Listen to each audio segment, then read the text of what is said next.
She used Jim Jones like a logo, loved Cameron in silence, and now the tape is out. This isn't just betrayal. It's a 10-year lie, unraveling in front of the whole world. What did she say?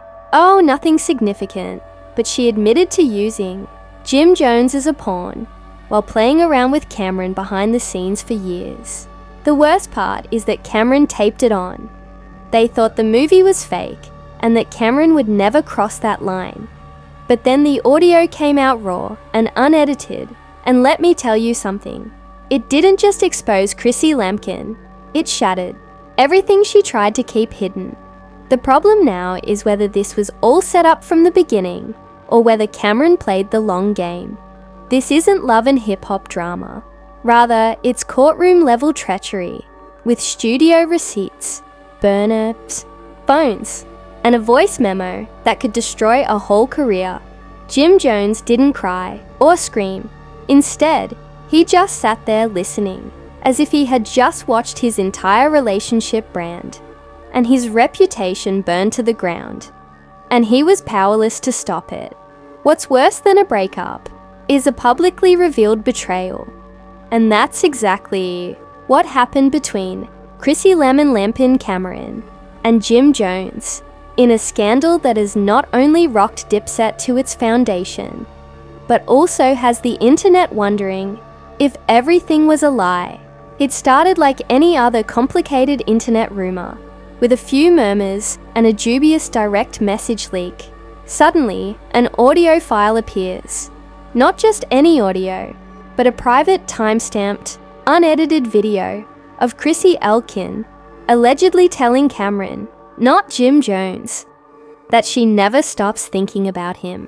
What's even more shocking is that she says this while drinking wine, laughing and referring to Jim Jones as a brand rather than a person. Yes, that one sentence alone destroyed 3 group chats and changed Twitter into a graveyard. But let's take a moment to reflect, because according to those close to Cam's team, this audio leak was prearranged. It wasn't a slip or a retaliatory leak from a resentful friend, but rather a cold-blooded release by Cameron himself.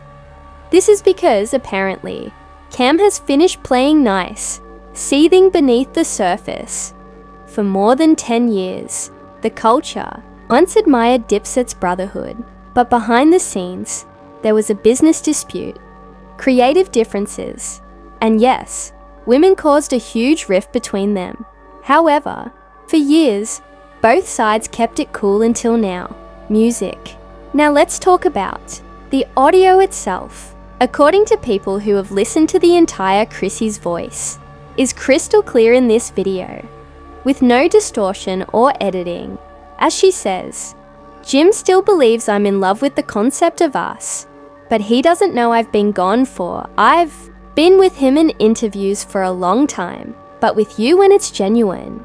This is not just the 40-second viral clip, which was taken in a private studio apartment where Cameron and Chrissy allegedly connected 2 months ago.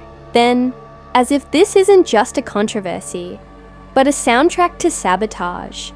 Let's not pretend Chrissy's been spotless. People have been worried ever since the Moran Hotel movie came out last year. Remember that grainy video at 2:14 a.m? Then, she laughs, and the camera says nothing, but you can hear the sound of a lighter flick. She entered an opulent suite with Reggie, who was wearing a sweatshirt that looked suspiciously similar to Cam's. At the time, Chrissy Lynn claimed it was her cousin, but Cam denied everything, and Jim didn't even respond. However, the audio now makes it clear that Cam was present, and that Reggie was a ghost. If that wasn't enough, let's examine what else was in the leak. At one point, Cameron asks her, "You ever feel guilty?" And without missing a beat, Chrissy replies, "Not anymore.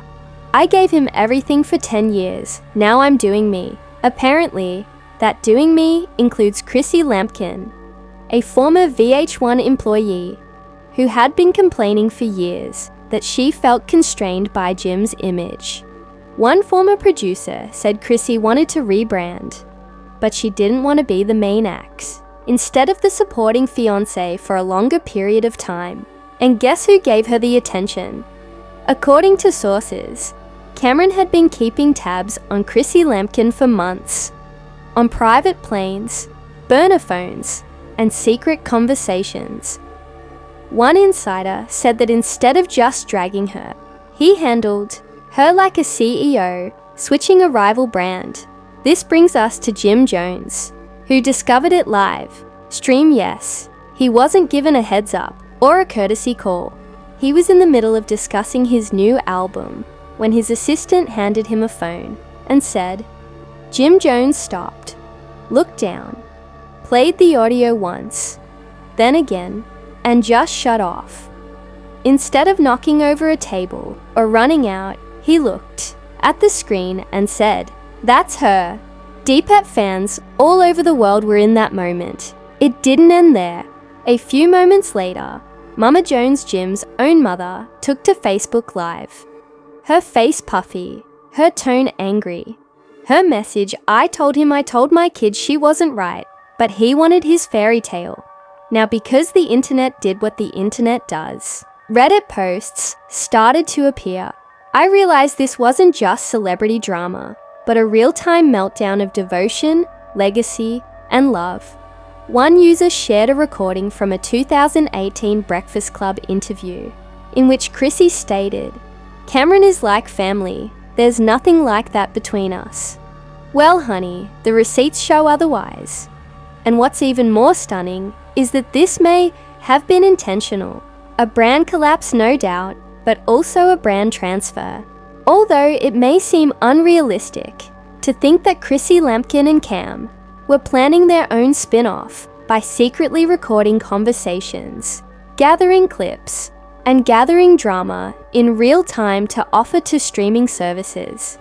It turns out that Cam's attorney recently took action to protect intellectual property linked to recorded video from July to October. Yes, he is treating this leak as content rather than evidence. Now here's where it gets nasty. Sources claim that there are 2 more recordings, one of which is from a backstage VH1 session, where Chrissy allegedly overheard asking Mona Scott if we could remove that line about Jim because it is no longer true. The second voicemail from Chrissy to Cameron, in which she allegedly says, "I miss the old when it was just us, Jim was too busy pursuing clout, but you still see me," is now a meme. And the Oxus war cry of the week is, "You still see me." It appears on shirts, TikTok, lip syncs, and even insignificant remarks from random reality stars. That's where we stop, because while the Cameron himself broke his silence, when the world began reacting to the leak by uploading a single remark to Instagram with no caption, just white letters on a black screen. In post number 4, "You shouldn't have taken sides," Cameron was unaware of what would happen next, since someone with an anonymous burner account received 4 million likes in 9 hours without any hashtags or follow-ups. A Dropbox folder belonging to a former VH1 intern was stolen, and it contained travel receipts, pictures, and even a picture of Chrissy Lampkin and Cam boarding a private jet to Turks and Chaos the same week Jim Jones was admitted to the hospital due to exhaustion. Suddenly, the fuse was set off again, because if you were thinking that the audio leak was the culmination or the Instagram live was the fallout, that was only the dress. It wasn't just scandalous. What happened next was deadly for the brand, the relationship, and every lie they thought would be forever buried. The courtroom was crowded when Jim Jones walked in all black, with only his lawyer and mother behind him. Mama Jones was wearing a church coat and carrying Kleenex like a weapon. Chrissy Lampkin arrived 15 minutes later, while Cameron arrived, calmly, wearing a cool caramel leather trench coat and sunglasses. She was alone, her hair slicked back, and she was dressed as though she was going to a funeral she had organized. However, the tension reached a whole new level as Jim's lawyer stood 2 steps behind him, holding another folder marked simply Exhibit C. The court didn't waste time promptly addressing the harm done to the public by the now viral Before Presenting. The judge with a genuine written contract that Jim and Chrissy signed for the production of a co-branded documentary series, Love Always Wins, which included provisions regarding emotional purity, brand protection, and exclusive rights.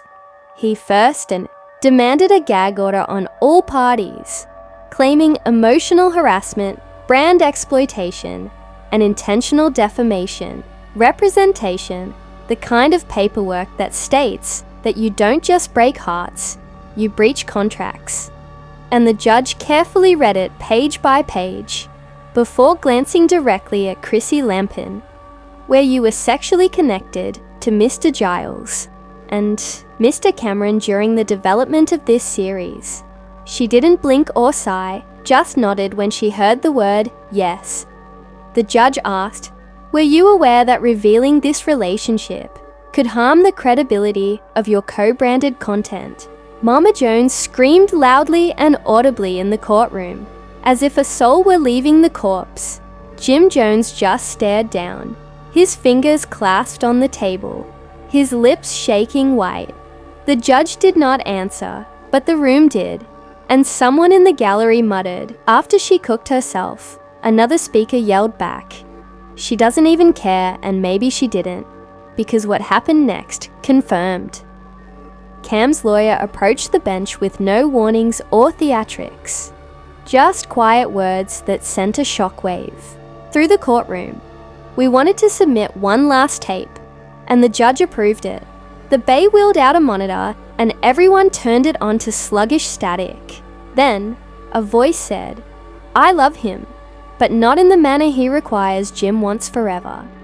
And sitting across from Yan Dandy Smith, in what appeared to be a production trailer, Chrissy said, "I'm tired of lying. I just needed a minute."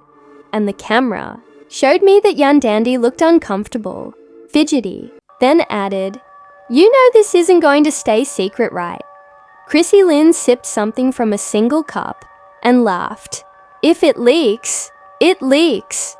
I've been hiding for 10 years. The courtroom screen went black, and no one moved, not even the judge, until he asked, "Mrs. Ellman, is this film authentic, Chrissy?" "Yes. Do you understand this? Undercuts your claims of good faith in your joint business ventures, Chrissy Lampkin?"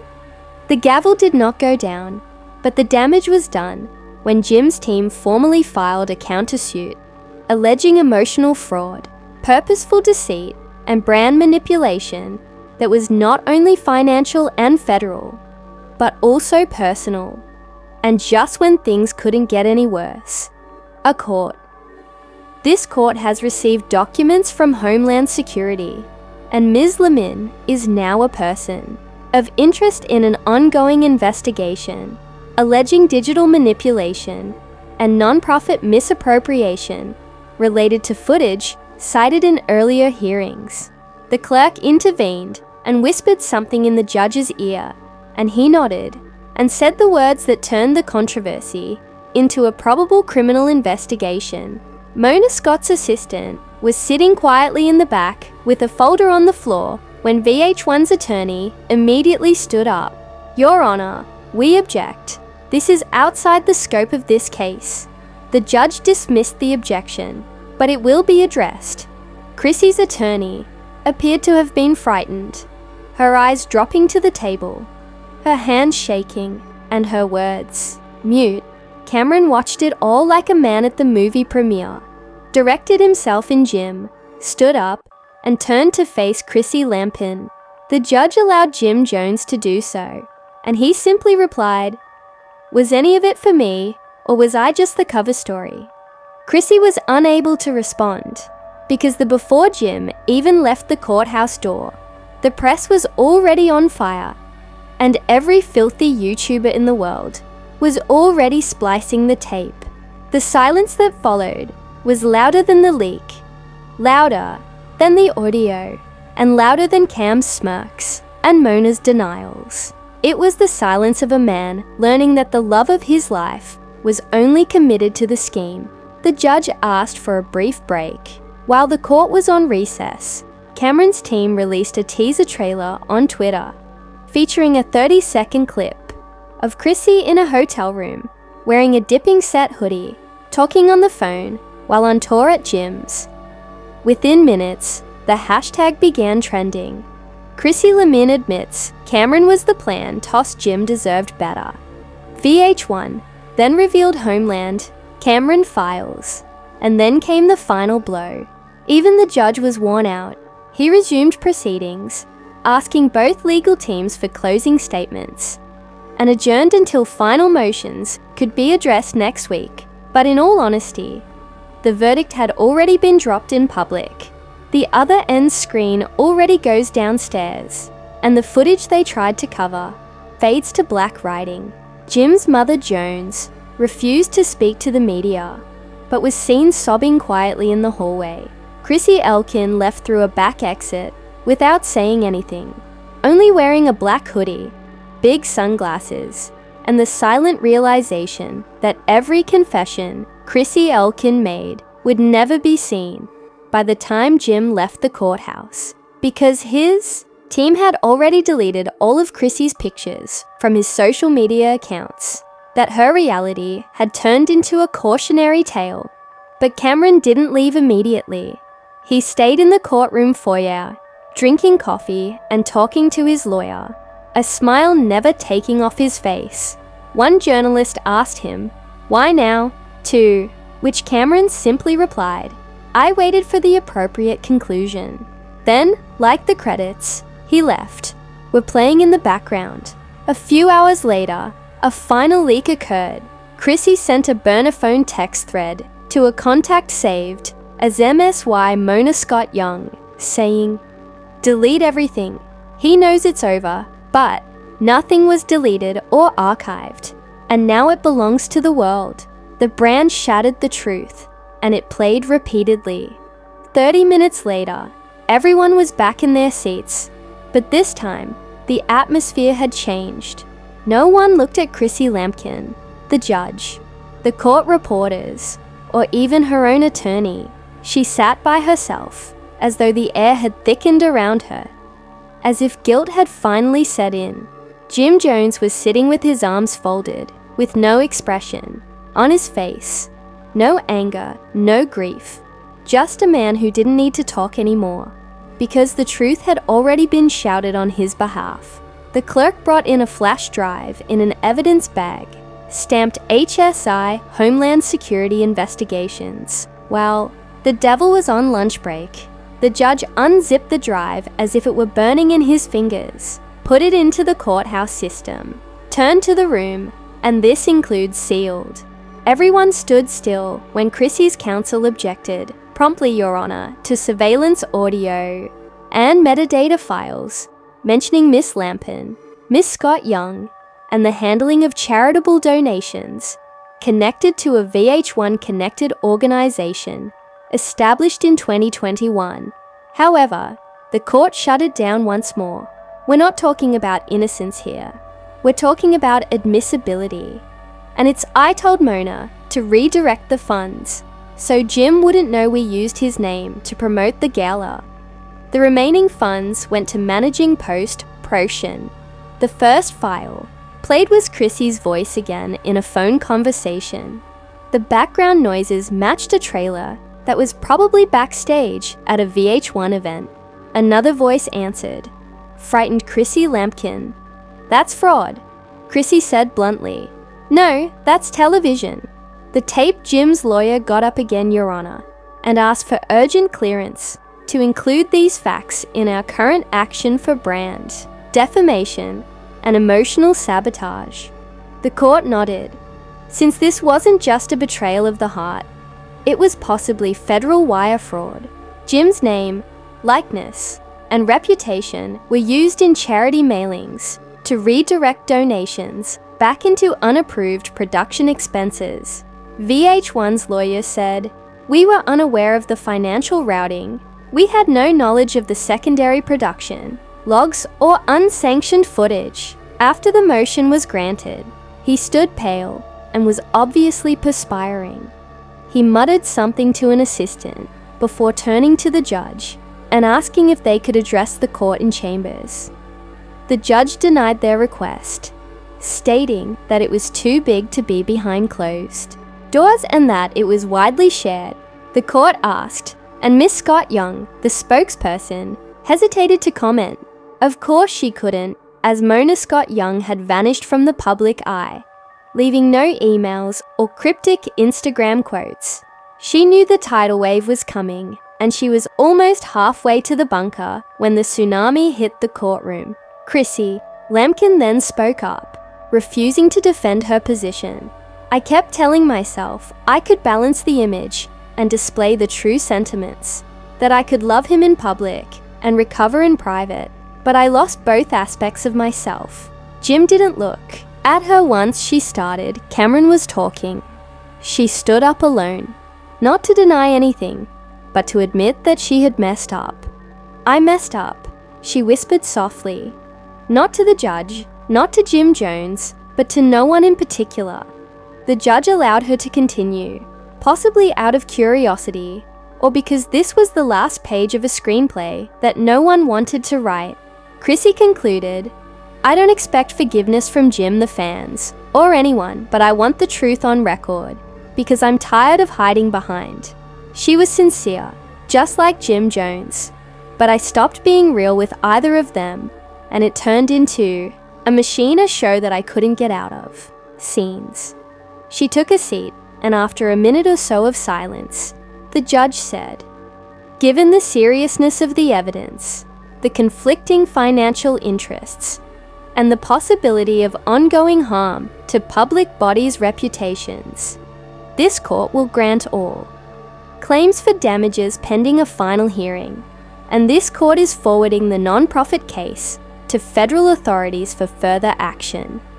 As a clip from Dipset's I Truly Mean It played, Chrissy Lampkin left via the back again, with no security, no entourage, and no Mona Jim taking him outside. The investigation was technically finished, but emotionally, Cameron had already left. He added one more item to his story, and she screamed it louder than I could ever hope. The internet was on fire again by nightfall. After he threw the press off and walked through the front entrance into the crowd cameras, flashing reporters yelling, but he didn't say a word. He got into his SUV, locked the door, and drove off. Production leaked images of Mona's final internal message before the controversy reached the courts, which read, if that footage leaks, we're done. Let legal take care of the rest. Jim Jones doesn't know half of what was written. A video uploaded anonymously showed a deleted Jim and Chrissy Lampkin working on a Netflix trailer when he did not lie on TV. Comments erupted after she used his trauma as a storyboard because she practiced it. VH1 is the next Fire Festival. Questioned her, are you prepared to create a season or a life with me? She responds with a laugh, why not both? However, there is no season left, no life left, and no future. Netflix pulled out its sponsors, halted production, and shelved the series in less than a day. Mona's name was taken down from the website. VH1's press contact went dark, and every morning, Dipset's Twitter. Every intern who had ever held a camera close to Chrissy Lampkin unfollowed her on Instagram, and Jim's bio said, rebuilding, don't ask me anything. Hundreds of people were entering the comments section after Chrissy posted a single black square with no caption or explanation. Was it worth it? You shattered the last devoted one, and you sold a story. Cam's announcement of the full release of the footage they attempted to conceal, a 3-part series that will premiere next Friday, was the final nail in the coffin. The trailer doesn't even start with Chrissy Lampkin. Instead, Jim appears by himself on a rooftop, holding a glass, and declares, I've spent my entire life trying to protect people who only needed a stage. Next, there was there is nothing left to protect. Not the brand, not the image, not even the history. Just 3 names: Jim Jones, Chrissy Cameron, and a legacy that will never be restored because the film is out and will always be there. The actual story was never about love, but rather loyalty and who destroyed it first. The world watched in awe and addiction. We must consider whether the courtroom breakdown and confessions in the open